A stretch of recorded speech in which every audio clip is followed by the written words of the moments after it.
Setting is more than a backdrop for your story. It's a sensory experience for your readers. It's obstacles for your characters.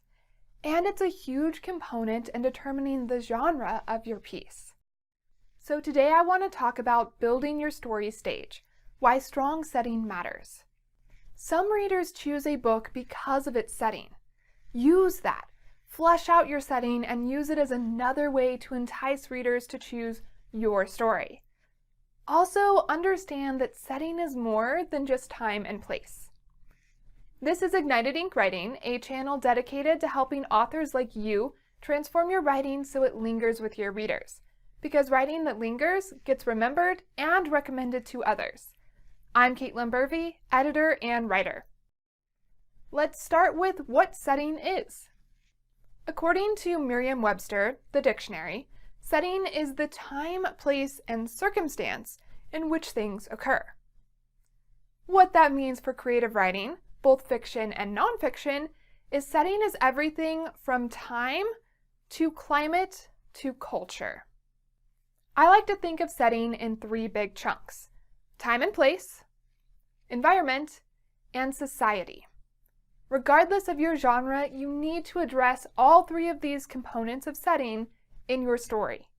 When you do that, your setting will impact and linger with your readers. It'll be a part of the thing they remember from your book long after they've finished reading it. Let's start with the first one, how setting is time and space. One of the first aspects of setting your reader needs is time and date. These are crucial for their mental picture. A character walking down a dirt road in the modern countryside at noon is in a very different situation than a character walking down a dirt road in a forest in winter in the Middle Ages. That date and time is going to build a foundation for your reader's mental picture, so you want to give that to them as soon as possible. And this doesn't have to be an exact number. It can be a general sense of when your story is occurring. Next, your readers need to know what kind of space your character is in the immediate scene.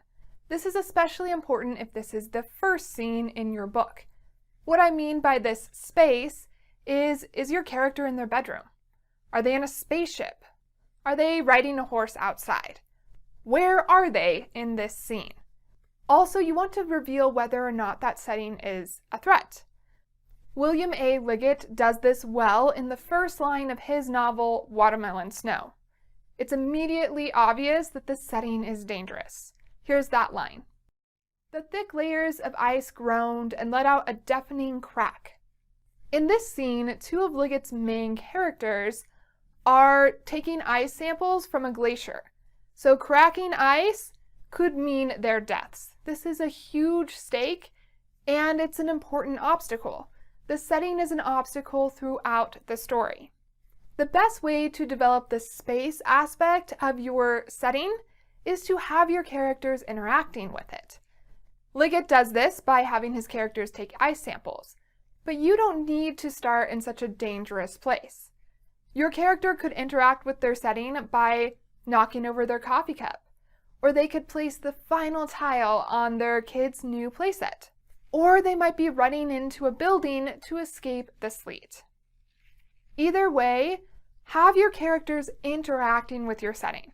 Again, especially in your first scene. This will make the space feel more real to your readers, and it'll get your story going. So those first two aspects of setting are time and space, and your reader needs those immediately. The other aspects are important, but they don't have to be shown right in those first few lines.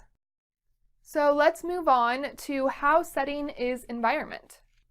Your environment is the larger part of the physical space of your setting. This includes natural components like climate, rivers, temperature, flora, and fauna. It also includes natural resources. Where do your characters get their water from? What about their food? Are they miners? That sort of a thing. And it includes man-made components. Think about cities, towns, buildings, roads, even parks. All of these are aspects of your setting you need to think about and include in your story where appropriate. Your environment directly impacts the stakes of your story. That means they also impact your tension, your pace, and your obstacles. A person caught in a snowstorm in a city today might be mildly inconvenienced. A person caught in a snowstorm in the Rocky Mountains in the 1800s might not survive that snowstorm. Here, the environment, along with the time and place, are contributing to the stakes of this snowstorm, to the stakes of your story. That's one way stakes and setting can drive the plot and the pace of your story. The environment can also deepen and reveal something about your characters.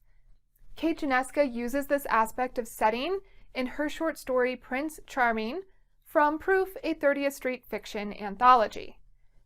In that, the way she describes her setting and the setting she chooses reveal a lot about quite a few characters. Here's an example.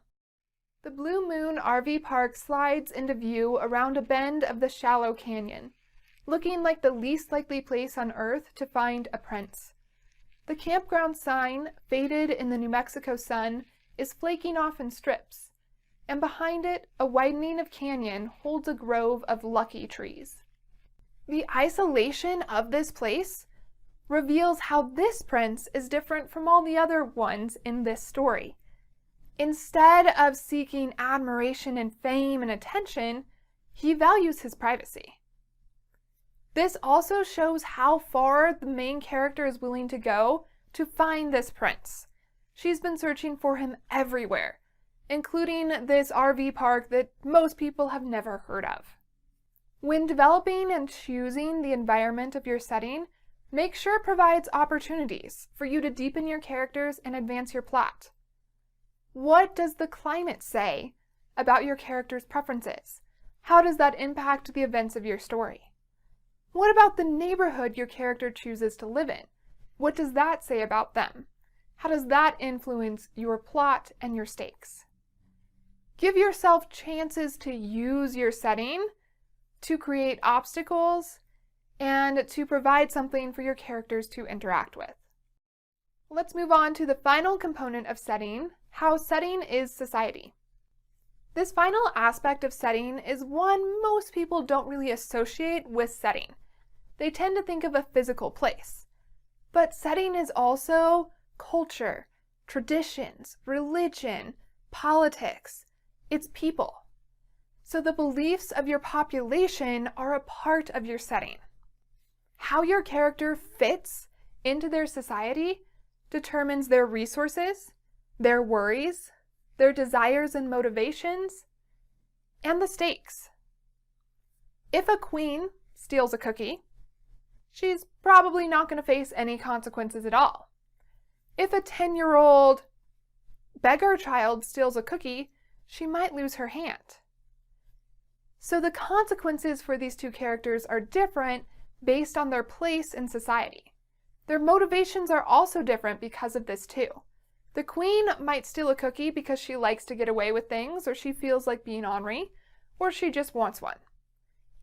The beggar girl might steal a cookie because she's starving and she needs one for survival.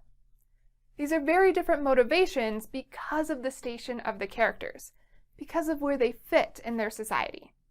Society can play as big or small of a role in your story as you want it to, but it should still be present. J.V.L. Bell uses society to her advantage in her novel The Lucky Hat Mine. Her main character, Millie, answers a wife-wanted ad to travel to the Colorado Territory in the 1800s. When she arrives, she finds out her fiancé has died. This puts her in a very interesting position. She is now both vulnerable and powerful because women are such a hot commodity in that place and time. She's getting marriage proposals left and right, which are both sweet and charming and sour and dangerous. Society is one of the driving factors of this story, and it can be a huge influence in your story as well.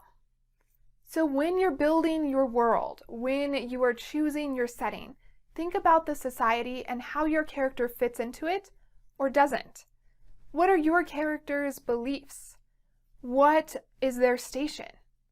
How does that mesh or not with the general population's belief?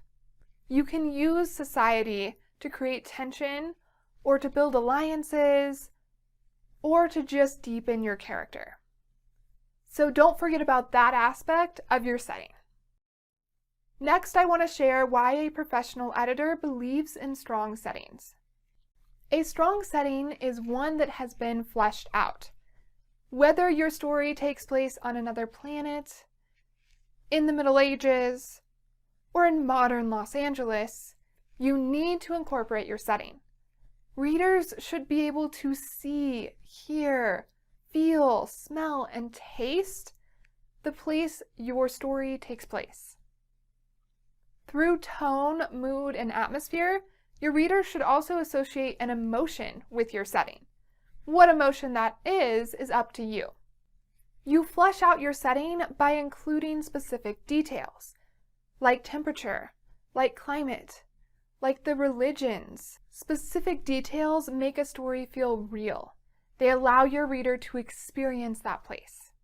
So remember, your setting is not just a canvas for your story, it's a part of the picture. What setting do you find yourself returning to over and over again in your pieces? Share that place in the comments below. I'm from New Mexico, so I tend to write about deserts. To learn more about setting and other aspects of writing, subscribe to Ignited Ink Writing, a channel dedicated to helping authors like you transform your writing so it lingers with your readers. Because writing that lingers gets remembered and recommended to others. I'm Caitlin Burvey, editor and writer. To find out more about me, go to www.ignitedinkwriting.com. There you will also find a guide to building strong settings. And now it's your turn to utilize your setting, to use time and place, environment and society to ignite your ink.